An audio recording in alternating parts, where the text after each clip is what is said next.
ನಮ್ಮ ರಾಜ್ಯದಲ್ಲಿ ಮತ್ತು ಬಹುಶಃ ದೇಶದಲ್ಲಿ ಬೇರೆ ಯಾವ ಸರ್ಕಾರಿ ಆಸ್ಪತ್ರೆಯಲ್ಲಿ ಈ ಥರ ಫೆಸಿಲಿಟಿ ಇದೆಯೋ ಇಲ್ಲವೋ ಗೊತ್ತಿಲ್ಲ. ಆದರೆ ಇಲ್ಲಿ ನಮ್ಮ ವೆನ್ಲಾಕ್ ಆಸ್ಪತ್ರೆಯಲ್ಲಿ ನಮ್ಮ ಜನರಿಗೆ ಇಲ್ಲಿ ಆ್ಯಂಜಿಯೋಪ್ಲಾಸ್ಟಿ ಆ್ಯಂಜಿಯೋಗ್ರಾಮನ್ನು ಮಾಡಿಸ್ಕೊಳ್ತಕ್ಕಂಥದ್ದಕ್ಕೆ ಇಲ್ಲಿ ಕ್ಯಾತ್ ಲ್ಯಾಬಿನ ಒಂದು ಉದ್ಘಾಟನೆಯನ್ನು ನಾವು ಮಾಡಿದ್ದೇವೆ ಸರ್ಕಾರಿ ಆಸ್ಪತ್ರೆಯಲ್ಲಿ. ವೈದ್ಯಕೀಯ ಶಿಕ್ಷಣ ಇಲಾಖೆ ಜಯದೇವ್ ಅವರು ಕೆಲವು ಕಡೆ ಮಾಡಿದ್ದಾರೆ. ಆದರೆ ಗೌರ್ಮೆಂಟ್ ಡಿಸ್ಟ್ರಿಕ್ಟ್ ಹಾಸ್ಪಿಟ್ಲಲ್ಲಿ ಇದು ಆಗ್ತಾ ಇರ್ತಕ್ಕಂಥದ್ದು ಭಾಳ ಸಂತೋಷದ ವಿಚಾರ. ನಮ್ಮ KMC ಅವರ ಹತ್ರ ನಾವು ಅವ್ರ ಜೊತೆ ಮಾತನಾಡಿದಾಗ ಅವರು ಇದಕ್ಕೆ ಭಾಳ ಸಹಕಾರ ಕೊಟ್ಟು ಇಲ್ಲಿ ಅವರ ಒಂದು ವೆಚ್ಚದಲ್ಲಿ ಸುಮಾರು 5 ಕೋಟಿ ರೂಪಾಯಿ ವೆಚ್ಚದಲ್ಲಿ ಈ ಕ್ಯಾತ್ ಲ್ಯಾಬನ್ನು ಇಲ್ಲಿ ನಿರ್ಮಾಣ ಮಾಡಿಕೊಟ್ಟಿದ್ದಾರೆ.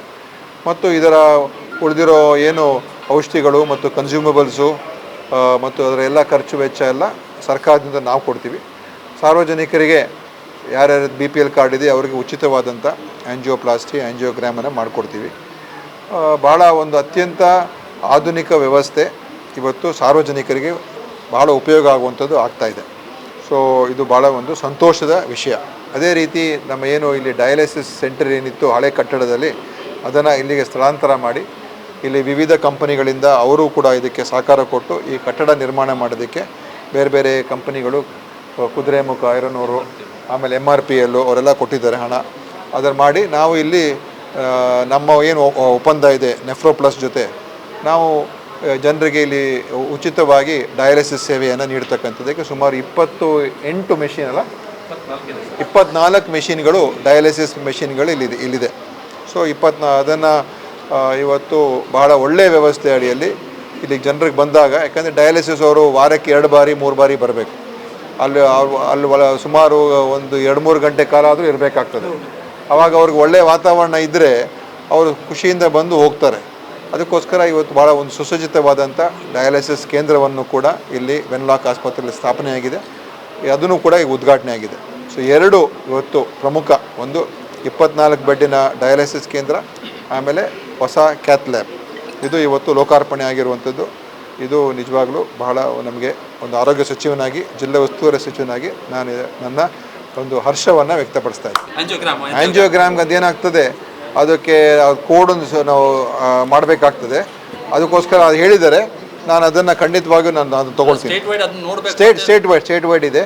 ಅದಕ್ಕೆ ನಾನು ಖಂಡಿತ ಅದರ ಬಗ್ಗೆ ಒಂದು ತೀರ್ಮಾನ ಮಾಡ್ತೀವಿ. ಯಾಕಂದರೆ ಅದು ನ್ಯಾಯಬದ್ಧವಾದಂಥ ಬೇಡಿಕೆನೇ ಅದನ್ನು ಮಾಡಿಸ್ಬೇಕಾಗ್ತದೆ.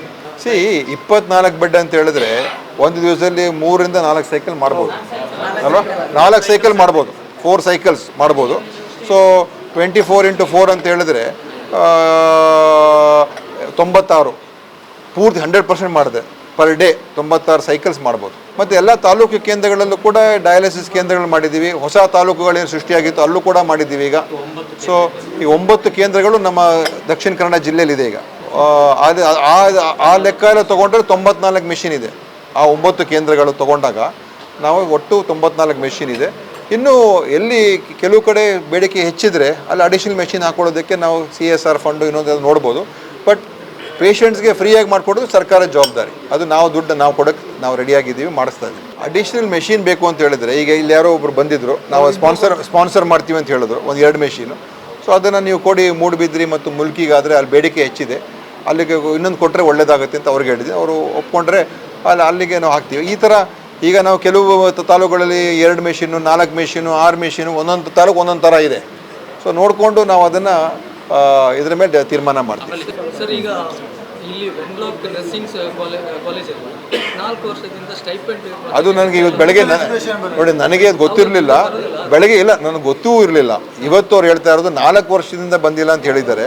ಸೊ ಅದು ಮೆಡಿಕಲ್ ಎಜುಕೇಷನ್ ಡಿಪಾರ್ಟ್ಮೆಂಟ್ಗೆ ಸಂಬಂಧಪಟ್ಟಿರುವಂಥದ್ದು. ಬಟ್ ಅಲ್ಲಿ ಪೆಂಡಿಂಗ್ FD ಹತ್ರ ಪೆಂಡಿಂಗ್ ಇದೆ ಅಂತ ಅವರೇನು ಮಾಹಿತಿ ಕೊಟ್ಟಿದ್ದಾರೆ. ನಾನು ಸೋಮವಾರ ನಾಳೆನೇ ಚೆಕಪ್ ಮಾಡ್ತೀನಿ ಏನಾಗಿದೆ ಯಾಕಾಗಿದೆ ಅಂತ. ಯಾಕಂದರೆ ಅದು ಬರೀ ಕೇವಲ ಮಂಗಳೂರದ್ದು ಒಂದೇ ಪ್ರಾಬ್ಲಮ್ ಆಗಿರೋಕ್ಕಿಲ್ಲ. ಅದು ಬಹುಶಃ ಅದು ಬೇರೆ ಬೇರೆ ಕಡೆನೂ ಈ ಸಮಸ್ಯೆ ಇರ್ಬೋದು, ಈ ಸ್ಟೈಪೆಂಡ್ ಕೊಡುವಂಥದ್ದು. ಅದನ್ನು ಖಂಡಿತ ನಾನು ಅದರ ಬಗ್ಗೆ ನಾನು ಶರಣ್ ಪ್ರಕಾಶ್ ಪಾಟೀಲ್ ಹತ್ರ ಮಾತಾಡ್ತೀನಿ, ಮತ್ತು FD ಹತ್ರ ಇದ್ದರೆ ಅವ್ರ ಹತ್ರ ಮಾತಾಡ್ತೀನಿ.